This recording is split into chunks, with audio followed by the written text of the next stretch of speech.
Hi, and welcome back again to Tim Bigham's Big Time Options, Edges and Hedges. We'll take a look today at three big reasons why the recent red hot rally in Sandisk stock will begin to stall out. We always like to look at things in a kind of a fusion approach, we term it, combining fundamental analysis, technical analysis, and most importantly, implied volatility analysis. So why an overvalued Sandisk overbought on a technical basis with very expensive options sets up ideally for a vol capture trade to profit from a slowdown in the rally. So let's jump in and take a look. First of all, on the valuation side, impossible really to look at PE because Sandisk up until just recently wasn't making money, but a price to sales will give a very illuminative look at the valuation. So price to sales ratio now approaching 9 times price to sales, the highest valuation multiple ever on a PS basis, right? As you can see here, the current 8.89 is the highest over the past decade. You can see most of that has happened just this year. Price to sales had ripped higher to over 4 times, now doubling that just in 2026 alone as this big rally without the support of expectations, absolutely, of an increase in earnings. But I think things getting a little bit overdone on that perspective. Certainly the analysts agree as well. Most of the analysts have a moderate buy, even though the price target is over 100 points below the current price of the stock. So that tells you kind of where analysts sit on this. So the highest price forecast, 580. I'm sure they'll probably all be upping it, but our trade, as we'll see in a second, gives us plenty of upside and zero downside. So the fundamentals certainly getting stretched, to say the least, on Sandisk. Can't see a further expansion on the valuation multiple side going forward. I'm sure earnings will probably come out much better, right? But they had better to support this extreme jump in valuation multiples. On the technical front, we always like to take a look at the technicals. Here you can see the stock having trouble at that 500 level after a big rally. It started the year basically at half the price at around 250, right? So the stock has doubled so far this year, right? Running into a little bit of pushback like that price action Friday where the stock tried to make a fresh new intraday high, failed, reversed, and closed near the lows of the day.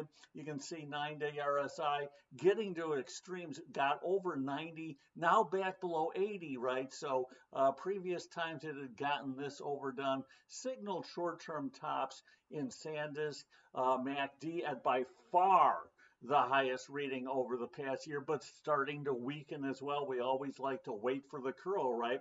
Bollinger percent B, same idea here, getting to that extreme reading of over 1 and pulling back, right? And more importantly, implied volatility still hanging out near the highest levels, right? So that means option prices are very expensive still. And you can see the last time implied volatility was this elevated back here, signaled a short-term top in Sandisk. We look for that to happen again, but really don't need it to happen. We just need a slowdown in the stock. And speaking of IV, we always like to include that in, right?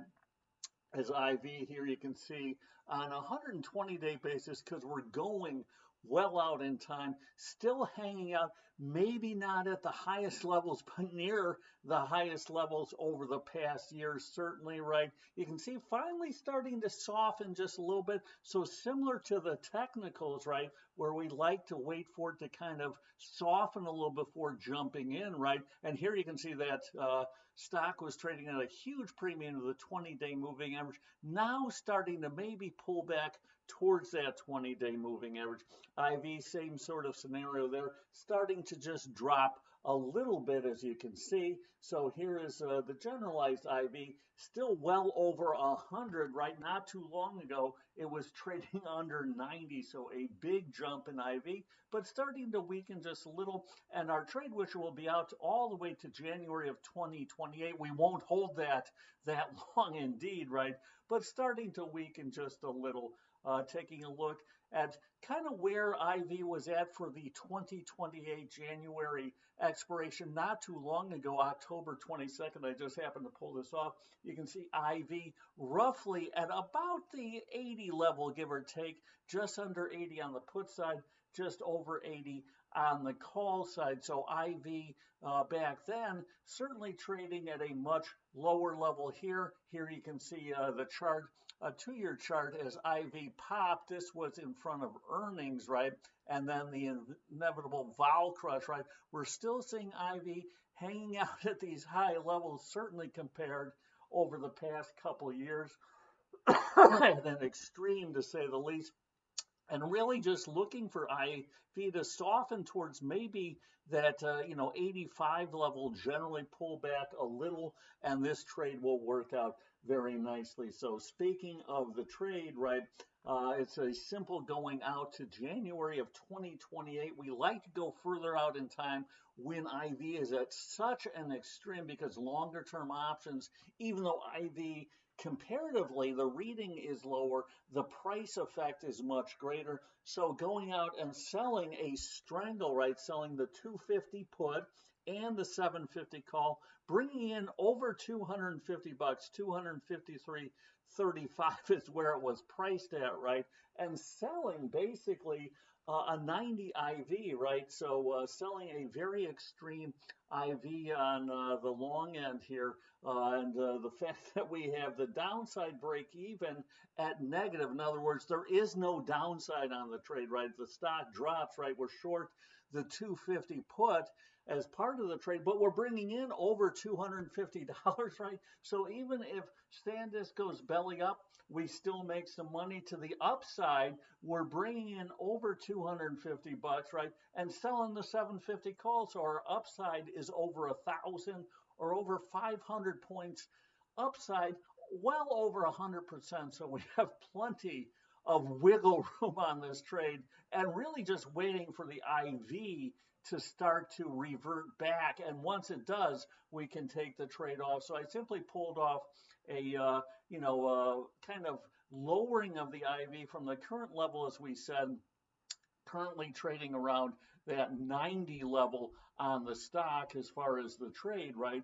A little over 90 on the calls and the puts both, right? If we just drop that IV from 90 to 85, and again, we're not looking for it to collapse, anywhere down here at all, right? We're just looking for it to revert back to kind of the low levels where it was before. If we have that IV drop to 85, you can see that straddle would only be theoretically priced at about $2.25, right? 226 or so. We're selling it for more than 250. So we'd have a very nice return of about 10% or 25 points on the trade just from the IV reversion. That's really all we're banking on here, is the stock will remain somewhat behaved, right, as we wait for that IV to revert. Certainly the continued rip to the upside on the stock might be difficult, right? As we said, getting overbought, showing some weakness here, valuations as we looked at